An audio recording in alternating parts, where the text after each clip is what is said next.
Nah, kula alhamdulillah sering surat-suratan mbek ulama-ulama sak donya. Nggih mboten krana gagah-gagahan, ben ngerti. Ya menyen iku tugas ulama ngerti ngeten-ngeten. Lan sampean di guru kula kudu syukur, kula cek waras sih, cek konsultasi cek. Artinya tak pikir nyen ilmu tenan. Kula ora roh dhuwit ora pati roh. Tak pikir men. Mbok ben makmur ora pati roh. Aja sampe gede guru roe makmur ra makmur wae donya. Wah tak pikir tenan. Lah nek mau resiko jawabane yo. Oh, jenenge wis surup ya buka. Jenenge urung surup ya ora buka. Enak kena wong ra mikir penak pokoke wis penak lah soe damai lah. Kena wong ra mikir penak.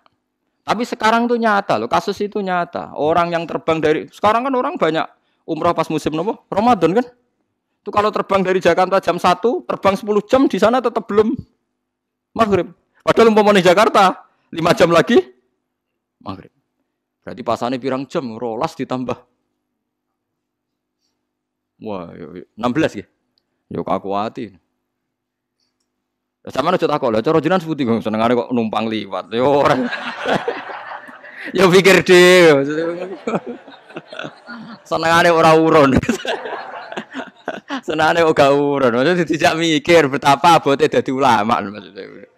Dijak mikir mana terus takok nampa mateng. Tapi kalau syukur alhamdulillah sekarang banyak ulama-ulama Indonesia sing ngajar di Belanda, ngajar di Kutub. Jadi saged konsultasi, saged tanya jawab. Paham ya, mulane urip kudu ruwan. Dadi ruwan iku nggih ben ngerti. Mulane Said Muhammad itu nate teng New York. Nggih Said Muhammad yang terkenal. Itu ternyata arah New York dengan Ka'bah itu pas atas bawah, jadi 180 derajat. Jadi bumi kan bulat bola. Ada arah itu kan kalau rubuk atau nisfun. Nah itu pas. Misalnya Ka'bah di atas, Amerika pas di bawah. Atau Ka'bah di bawah, Amerika pas di atas. Lha iku salate madhep ngulon tangetan. Wis gak ono arah. Apa ngabrek misalnya. Bagi orang sing roh tenan nak bumi bulat bola itu kan ono masalah kan nak Ka'bah pas dhuwur ke pas ngisor. Lho kan wis ora ono arah wetan kulon kan?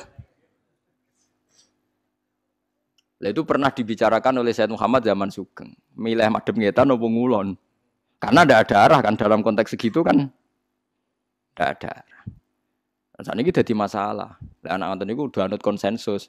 Nak adate ngulon yo ngulon kabeh, nak ngetan kabeh. Tapi yang jelas sudah tidak ada napa? Enggak ada arah. Padahal sekarang bumi bulat bola itu teori itu diyakini seluruh dunia. Nah, malah nih tenggene Cina itu pernah ono masjid salah kiblat itu 100%. Jadi misalnya neng provinsi King ini ono masjid salah 100%. Mestinya madem ngulon madem ngetan. Lah iku ono ulama sing gawe guyonan. Jangan-jangan yang bikin tuh ahli falak. Artinya nanti juga sampai. Tapi akhirnya dirubahno. Perkarane parah. Rubah itu parah. Jadi misalnya kayak Indonesia mau ngulon dia madem napa? Ngetan. Ya nanti akhirnya sampai juga. Nah kalau gitu harus ngikuti fatwanya sahabat maru'ahu muslimuna hasanan fa wa intawahi hasanun. Jadi harus ikut konsensus. Kalau ndak bahaya. Makanya agama itu tidak boleh anut sain, hukum itu tidak boleh anut sain. Nah anut sain kan repot kok ceritanya Abu Nawas. Wah. Abu Nawas terkenal pinter neng kampung situ. Terkenal gedebusi wong, biasa bodoni wong, gak tahu konangan. Suatu saat di situ ada profesor astronomi. Dia cerita tentang geografi, tentang bumi bulat bola, menarik. Akhirnya satu masyarakat itu tertarik mbek iku meninggalkan Abu Nawas. Dia ora paham falak. Mau iso lucu tok. Walhasil di antara teori ini yang membuat orang lain terkesima itu bumi itu bulat bola. Jadi andaikan Anda jalan ke barat terus nanti suatu saat sampai ke titik yang sama.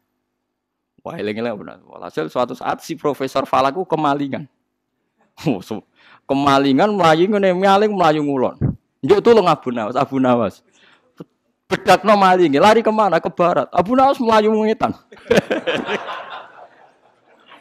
Sudah aku bilangi, malingnya tuh lari ke barat kok kamu lari ke timur. Nanti ketemu juga. Mau kepingine ku mangkel profesor. Ilmu kok rupete ngono. Karena dia mangkel ilmu kok rupete ngono.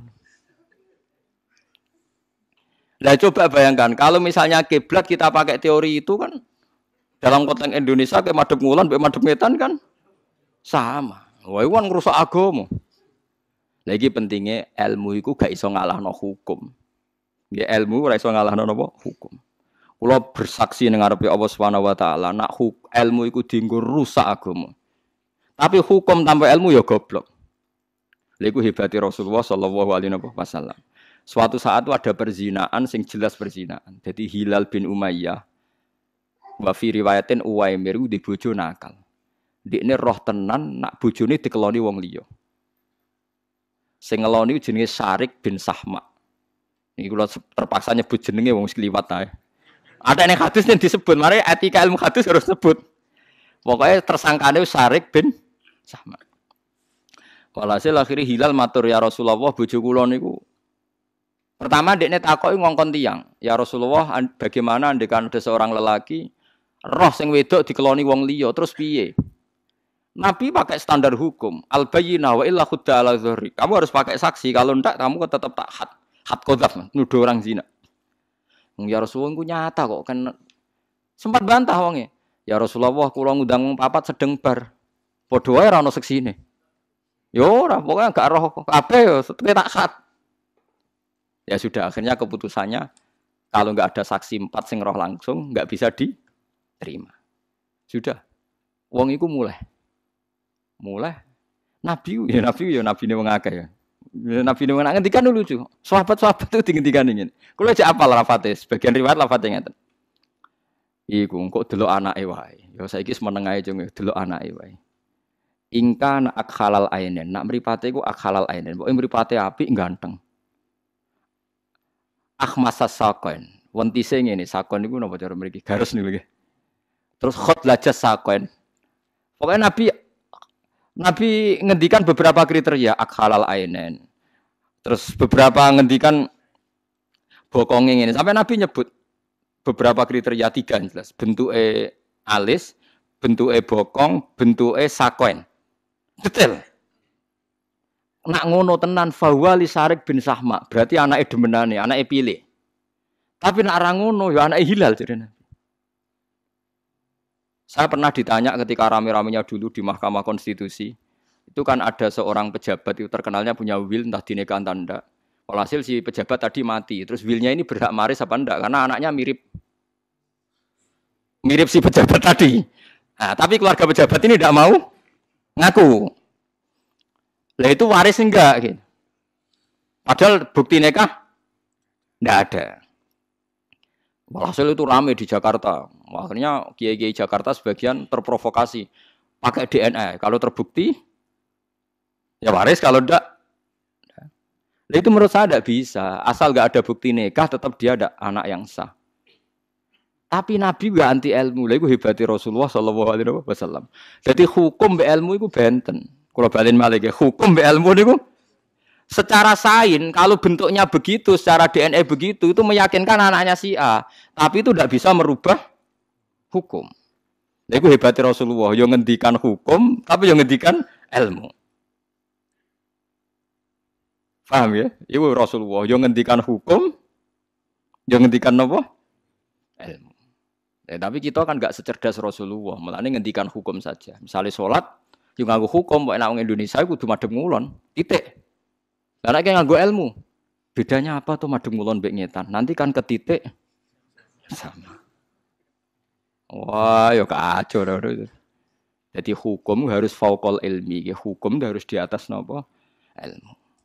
Mergo kowe nak nuruti sains niku ora ono bari.